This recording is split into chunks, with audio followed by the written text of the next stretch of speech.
go. Watch this. One button. All right. One button. Watch this. You see this? So I'm just going to activate Flame Shield so I can get closer. Watch one button. Boom. Just deleted all of those. See these elites? Let's watch. We'll go over here. One button. One fireball. Boom. There's not very many skills that will let you do that in Diablo 4. Alright, Sorcs, let's hop right into it. Season 5, Fireball. This is going to be one of the top tier builds for Fireball going in, and it's honestly one of the fastest builds in the game because you get these giant chain reaction explosions with the brand new buffs in Season 5. So first off, let's go over the newer updates to this build and what really makes this super top tier. So for starters, we have the Gloves of the Illuminator. These got a massive buff with specifically the third text line where it says plus 2 mana when Fireball explodes. This is great, allowing us to give you infinite mana. This is essentially how we're going to be so powerful. Also, they kind of buffed overall the stats on it, but one thing to note is when you're checking for the legendary, like, unique power where it says Fireball now bounces as it travels and it explodes each time. That's how it's kind of giving us this little bouncy Fireball ability, and every single time it explodes, we're getting mana. That's how our mana just never dips down. But it does do less damage. It does say, but its explosion deals 30% less damage. Now this rolls from 0 to 30. You actually want the lowest number. Normally with like items you want the big number, but in this case you actually want the lower number because it's giving you less damage. So try to get the 0% one if you can. But also it's giving us crit strike chance, fireball attack speed, and then the other plus ranks to Fireball, which it already kind of had. That's not the newer change. The newer change is just the mana, and then on top of that, the unique power, you can actually get less damage to actually roll on it. Before, it would go from a different range here. And then we had the Staff of the Endless Rage. This is a brand new updated unique that basically maxes out your bonus to fire damage, which is important on your Paragon board, and also is going to give you a chance for Fireball projectiles to cast twice. If this rolls a high roll, you do not need to masterwork it. You do not need to get a greater affix on this.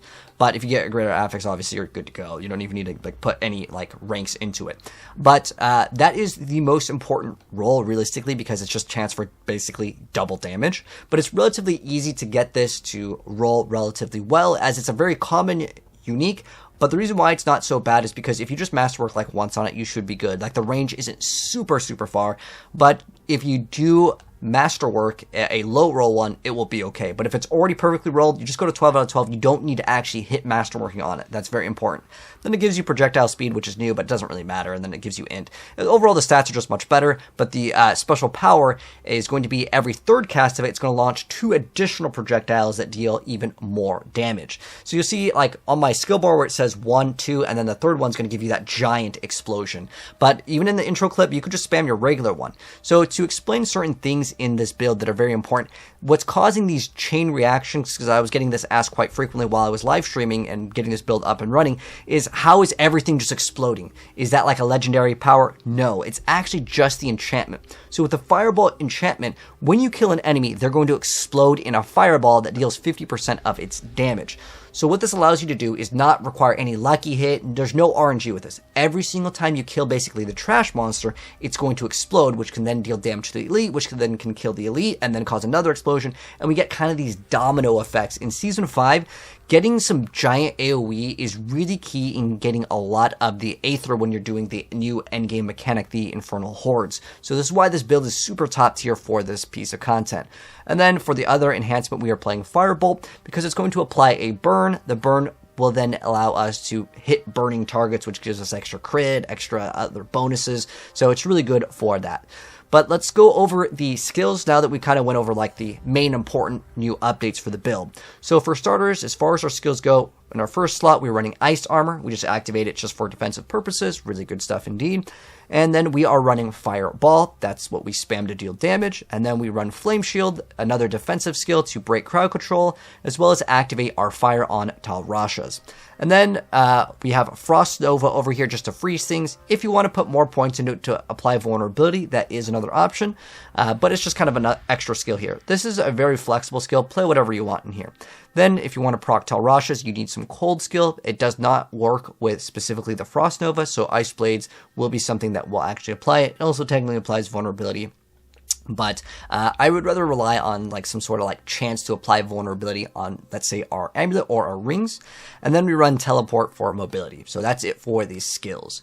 Now, as far as the gear and the aspects, let's go ahead and go over those. Now, if you guys don't happen to have Harlequin or Tyrael's Might or some of these other uniques, I wrote a bunch of different like options that you can play. Like Godslayer is pretty good, Ezu's boots are really good, so there's a lot more other options that you can play. Don't feel like you have to play these in order for the build to function. However, if you want the infinite mana, you must have Gloves of the Illuminator, but these are really easily attained. You can go ahead and do Gregor, the Galvanic Saint. He drops these in World Tier 3 and 4. This and this are super common drops. You will get them within just a few moments of farming. It's so easy to farm this because it's using Living Steel, which is super common.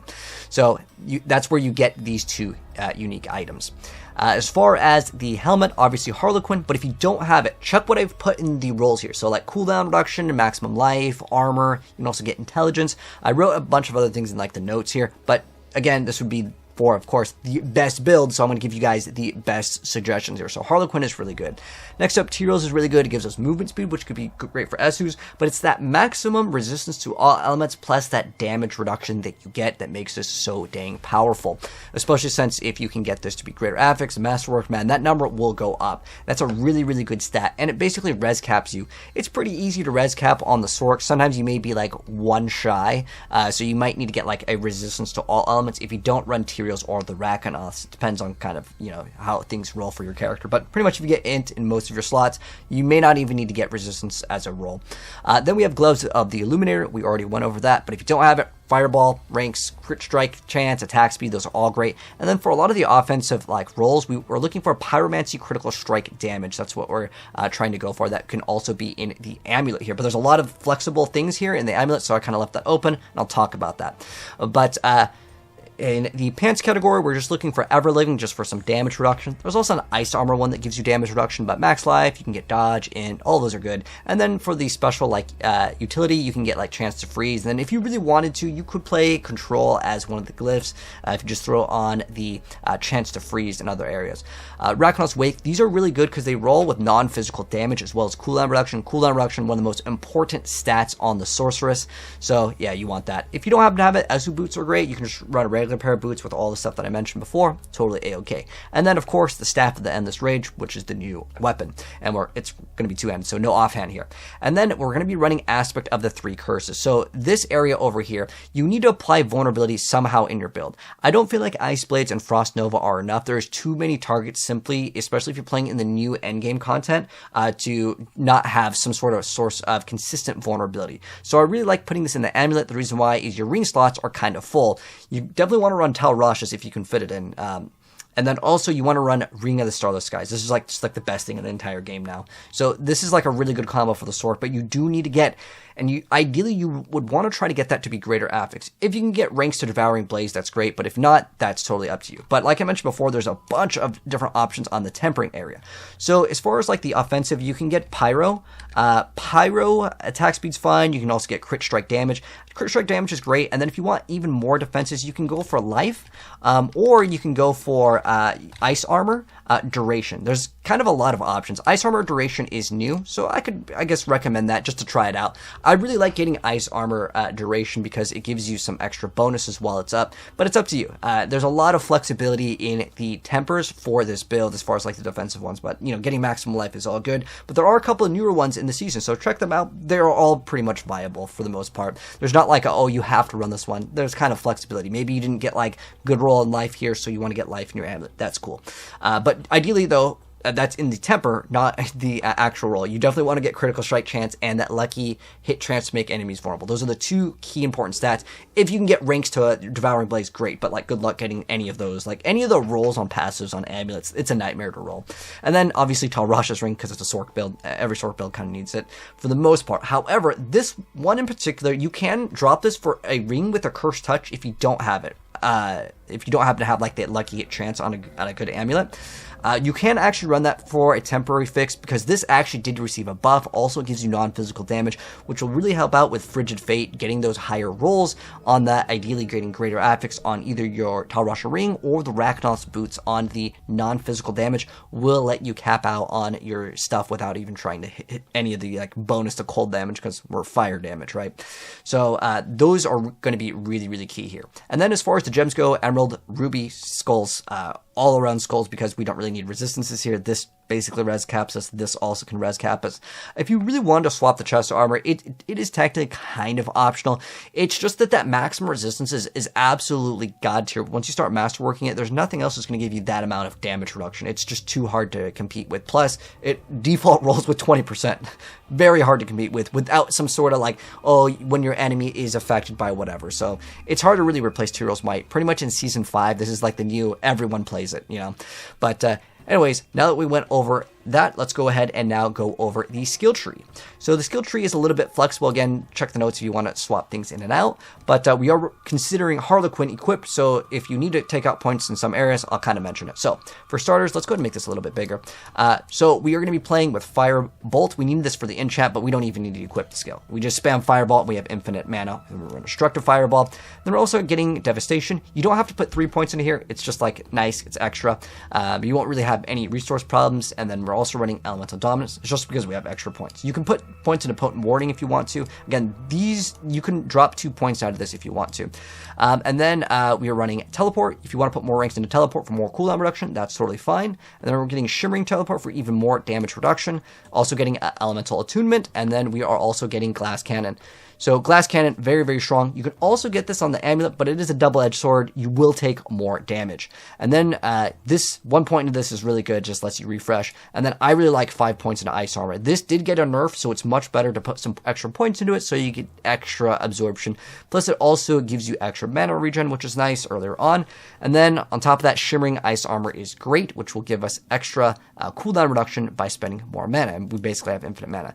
Now, Lucky Hit here is kind of optional. I do like the lucky hit chance, not specifically for any sort of like resources or extra proc chances on anything, except for getting specifically that vulnerability, which is going to be on your amulet roll or on a ring roll. If you don't happen to have Ring of the Stars, guys, well, that's totally fine too.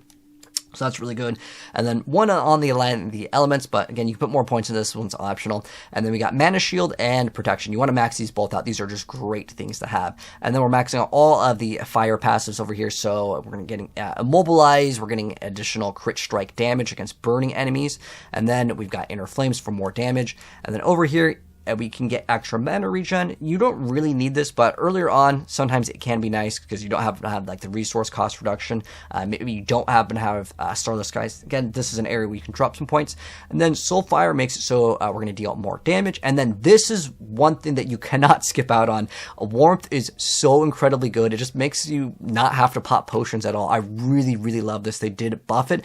So the healing gets increased to 12% from bosses. So every 1 second, we get to heal for 12% life. I don't know if this is going to get nerfed. I feel like it is legitimately way too strong for the bosses, but yeah, it's great. Especially when you do some of the pit bosses. Yeah, the fights can last quite a time. Then we're running Estus Ferocity for more crit, so really good stuff indeed over there. Now that we're done with the skill tree, let's go into the Paragon board. So for the starter board, we are going to be running Elementalist. Let's make this as big as possible because I know it's kind of hard to read sometimes. So starting off, running Elementalist over here, and then we are going to go up into Searing Heat Pyromaniac, and the order does matter. It's super important because some of these boost to like specifically fire nodes, and you want to make sure that you're reaching those bonuses because otherwise, well, you just won't reach them because they're going to cost more of whatever it is. Like this case is going to be willpower, so the order matters. So yeah, we're going to be getting this Flame Touch node. So again, second board is Searing Heat Pyromaniac, and then our third board is going to be Burning Instinct and Destruction over here, so more crit. fire is heavily scaled off of crit. And then make sure you grab all these damage reduction from elite nodes. 13% damage reduction is crazy. That's almost an aspect right there. Really good stuff to actually hit this one. And then we are also running Frigid Fate because every build will run it. So even though we don't have any cold damage on our build, non-physical damage will count. That's why our Paragon board is set up in the way it is, and that's why I recommend Rakanauts, as well as getting a greater affix Talrashas to non-physical if you can. Talrashas Ring is actually a really easy drop. It's a very common drop this season. I'm not sure if you guys have seen, but in this season, rings and amulets just drop way more frequently. So Talrashas has a pretty big range, and if you do want a snapshot, I'll make a video dedicated towards it. It's a cheesy way that you can get up to the 80x damage, which you probably aren't supposed to do, but I'll make a separate video for that just in case that gets nerfed. But it is still possible to snapshot it. But then we're getting some extra damage reduction here. So yeah, second board, Frigid Fate and Flame Feeder. And then our fifth board is going to be Enchantment Master with Unleash, so we just get another source of multiplier over here, and then we are also getting this non-physical damage. That's what will help us out to try to max out that Frigid Fate board. And then our last one over here is going to be on Ceaseless Conduit and Exploit, so we get another multiplier. But yeah, that is going to be the build for the brand new godly infinite mana Staff of the Endless Rage Fireball build for Season 5.